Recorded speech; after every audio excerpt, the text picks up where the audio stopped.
Hello! This is the live TechIDManager demo for November 5th, 2025.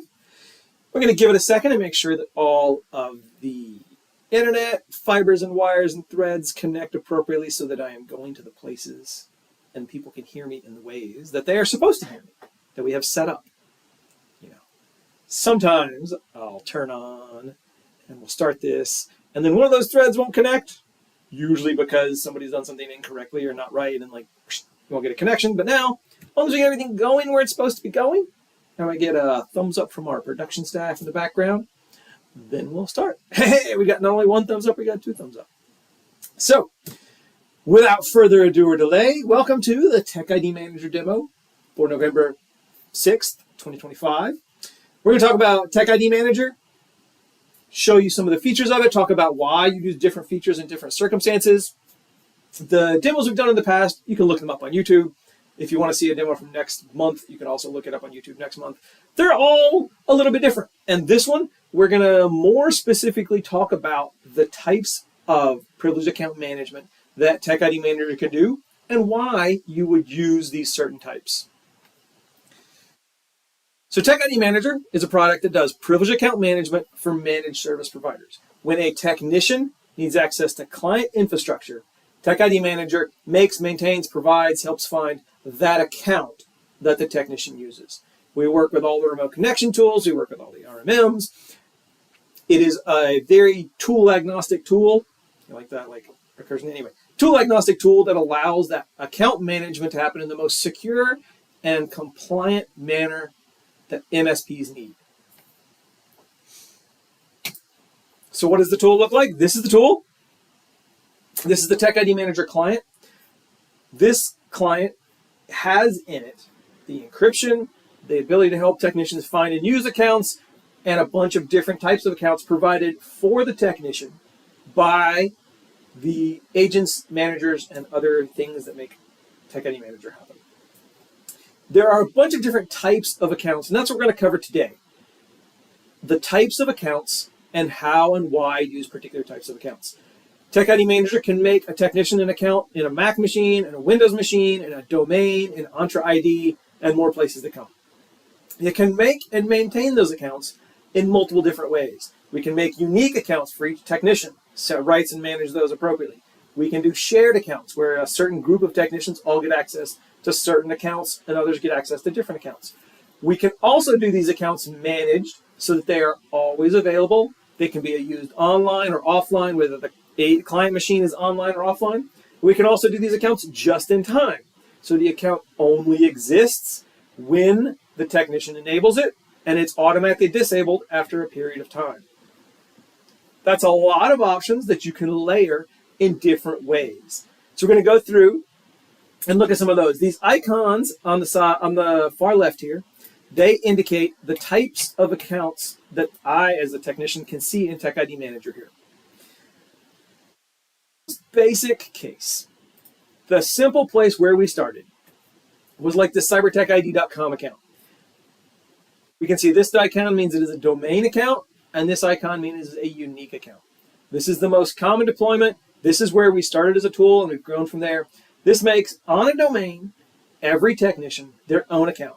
It creates this account, it sets the rights on this account, it manages and maintains this, make sure this account stays protected, enabled, safe, all that kind of stuff, and it rotates the password on this account every 24 hours.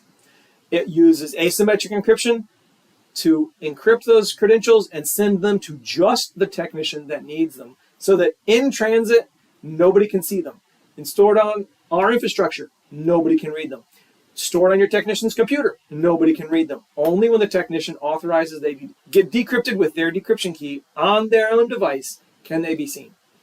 This is by far and away the most common use of TechIDManager, the most prevalent use to make unique domain accounts so that technicians can log in where they need to log in. Another very common deployment is this type of account right here. This is an Entra ID account that is unique to a technician. This is very, very close to as many deployments for the Azure tenant as there are for domains. This means that the technicians all get their own unique accounts directly in the client's Azure tenant. This does not require GDAP or SIP or anything else like that. It means that the technician has an account directly in the tenant, in the client tenant. They have their own named account. Everything has rights specific to them, traceable to them. That means that they're not limited by the GDAP limitations and the SIP limitations. They can be whatever rights they need to be or that you assign them to have in the client tenant. And we do this assignment in mass for all the technicians across all the tenants. Another type is this, like this tough tablet here. This is a Windows account that is also unique to each technician. On a work group machine or on a server where you only want to grant them access to the one machine, you can make unique to each technician accounts on that individual Windows computer. That means that this account is only good on that computer. It's limited access on that computer. We can also set the rights on that computer. So if they should just be able to log in, look around, or if they should log in and be local administrator, whatever rights you want to grant a technician or a group of technicians on an individual Windows computer, we can do that.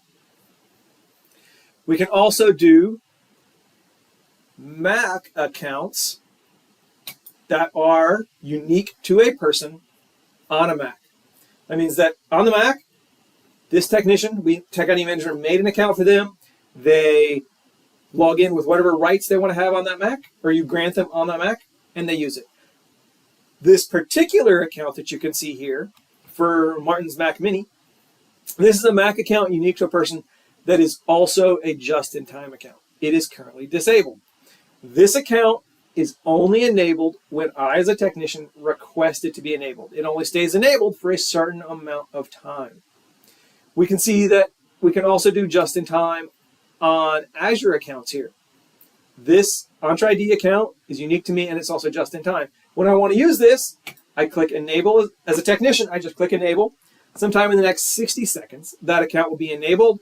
The rights provision to it that are specific to me, password set on account, encrypted and sent back so that just I can see and use those credentials. As you can see, faster than I can explain it, that account was enabled. I could now log into TechIDManager.mail.microsoft.com or whatever the Azure tenant that you install or agent in. This account has a username that's unique to me, a password that rotates every 24 hours and every time it's enabled, and MFA directly inside the TechID client with TOTP set up. So those are all the unique account types, both managed and just-in-time. TechIDManager can also do shared accounts, such as this Tacoma.net account named MSP.admin. This is a domain account that is shared between people. The name of the account is MSP.admin at Tacoma.net. This account has whatever rights you grant it. We rotate the password every 24 hours on it, keep it enabled and safe and protected, and let a group of technicians see it. We also log access to that password so that you can have the level of traceability. Why would you want to do a shared account versus a unique account? Well, there are lots of business and licensing reasons why you might want to do a shared account. You want to do a unique account for the traceability, the accountability, the security, compliance that all comes with that, the revocability, all that kind of thing. You'd want to do a shared account if you have technological or business or licensing reasons why you can't have unique accounts for each person. There are smaller machines with limited drive space. There are particular software packages. I can name quite a few that are legacy packages that only run when they're run as one particular account. So everybody needs access to this one account to log in and maintain this software. We help, we enable, we help support that. We can also do, I don't think I have an example of it here. We can also do just-in-time layered on top of domain shared accounts. That means it's a shared account in a domain for whatever licensing or business or technological reasons you want to do that. But that account is normally not enabled. It's only enabled when a technician says, I need to use that account today. They come in, they select it, they click enable. Sometime in the next 60 seconds, that account is enabled. The password is made and sent back so that just they can see it. This gives you some really good traceability and accountability because we logged they enabled it, we logged when it was enabled, we logged the password, we logged that they saw or used the password to get logged in. This gives you that traceability on a shared account as much as you can get it. It doesn't give you traceability from all directions like unique account does, but there are reasons why, as a technician or as an MSP, you want to do that. We can also do shared accounts on individual Windows computers, such as this individual Windows computer named server, the administrator account. We decided to let TechIDManager manage. You can do as many shared accounts as you want, as many named accounts as you want. There's really no limitation. So on the server machine, this administrator account is taken over by TechIDManager. Password rotates every 24 hours. And any technician that looks at it, that access to look at the password is logged and recorded. There are several additional reasons why on an individual Windows computer versus a domain, you would want a unique account. We can hide these accounts from the login console so that you have to get in by using our special credential provider so that they're not all there. You might have a large number of technicians, 50, 100, 700, 300 technicians. However many technicians you might have, you might not want to make unique accounts for all of them for OCD cleanup reasons, for whatever reasons. You might want to let them have access to this. You also might have so much technician turnover at some size that you don't want to be having all those accounts, and you want a collated record in one account of all access to that computer. That is up to you and how you deal with the compliance on that. We can help you maintain the accounts in any way that is necessary to meet your desire of policies and compliance. Shared local administrator accounts that are managed, we can do that. You can also do this to provide provide offline access to technicians to a computer that comes in and is broken and can't connect to the network for some reason. TechIDManager can still give you access to that administrator account on that computer. There are also shared Mac accounts. Very similar. All the same reasons apply that apply to an individual Windows computer. We can just also do that on the Mac. Anything we can do on Windows, we can do on Mac. It's a really OS agnostic tool that works in a whole bunch of different ways. We can also layer on top of, where is one? We can layer on top of the local shared accounts, we can layer in just-in-time access, like this the administrator account on this 𝗬10 machine. This is a local Windows account that is shared between users and is also just in time. That means that the local administrator account, the built-in administrator account, or if you want to change the name, we can do any name you want, or multiple of them. That account is normally disabled. It has no rights, it's disabled, it's just not usable. The password is not known to anybody. But when a technician clicks enable, we'll enable that, provision rights to it, set a password, encrypt that password, and send it back just to the technician that enabled it so that they can see and use that account. The just-in-time accounts all require that the machine be online. But if that meets your policies and your compliance requirements, we can do that. We can layer all of these things together in a myriad of different ways to fit whatever your technician access to client infrastructure requirements are. We can do all of that. So independent of all this complexity of the ways we can do things, it is very simple for a technician to find and use one of these credentials. Let's say that I was a technician. I am remoting into this machine. I know this is the machine I do some work on. I can see this is on the 𝗫 domain. So as a technician, I want to find my account to log into the 𝗫 domain. I bring up the TechID client. Somewhere in here, there is a 𝗫 account that I can use. I'm going to click Search Windows, this button up here. When I click this button, TechID client went on my computer, looked at all the windows I had open, looked at all the things that those windows were connected to, which ones are remote connection tools, what they might be trying to get me connected or logged into, and said, of all the credentials that you as a technician have access to, and all the windows that you have open, here is the overlap in the Venn diagram of what is probably useful to help you get logged in. So we have this 𝗫.org account that is a domain account, unique to me. It's exactly what I want to use. Here's the username, martin_black.mit-admin. That's me, unique to me account. I could copy this, paste it, whatever. I'm just going to tell TechID client to inject both of my credentials into this remote connection tool, which happens to be Screen Connect, and get me logged in. As you can see there, that is my username and password changed sometime in the last 24 hours. It's unique to me. I have all the traceability, all the accountability that goes with a unique account. And now I'm logged in. I was clearly logged in before doing stuff on this machine. I am back to the same point I was, ready to keep going. I went from login screen to logged in 3 button clicks without having to look up, search for, or know a username or password. TechIDManager provides that type of efficiency to just get you connected and logged in as a technician to help you move through your day quickly and efficiently as you contact and connect to client infrastructure, no matter where it is. That is the benefit of TechIDManager. There are many ways you can do privileged account management, very few of them, especially very few of the historical ways privileged account management is done by MSPs are compliant or secure or safe. TechIDManager took all those compliance requirements, read them, understood them, wrapped them up, put them in a tool, made it easy to use, easy to deploy, quick and efficient for a technician. We have access to the credentials on a Windows computer, on a Mac computer, on an Android phone, on an iOS phone. We have just-in-time for all of those platforms also.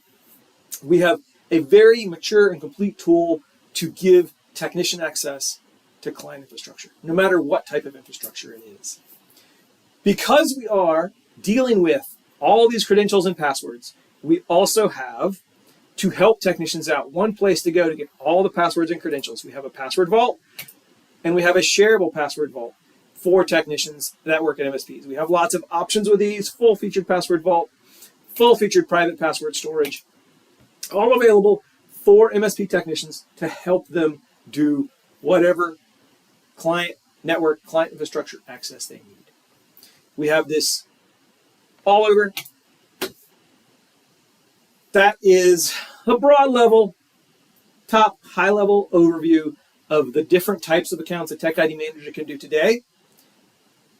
We started with different types, we've added types, and we are continuing to add more agents to do more types. Keep an eye out, and we will be releasing another agent, some more agents, in the very near future to do additional types of accounts to really cover the entire gambit of client infrastructure that you might need to access as an MSP technician. If you have any questions, come check out TechIDManager.com. And if you have any questions about pricing, you can go to TechIDManager.com and pricing and request current pricing and see all of the options and pricing for TechIDManager. And if you'd like to see a demo in the top right corner, you can always book a demo, and we will get on and answer your specific questions about TechIDManager, how it can help you.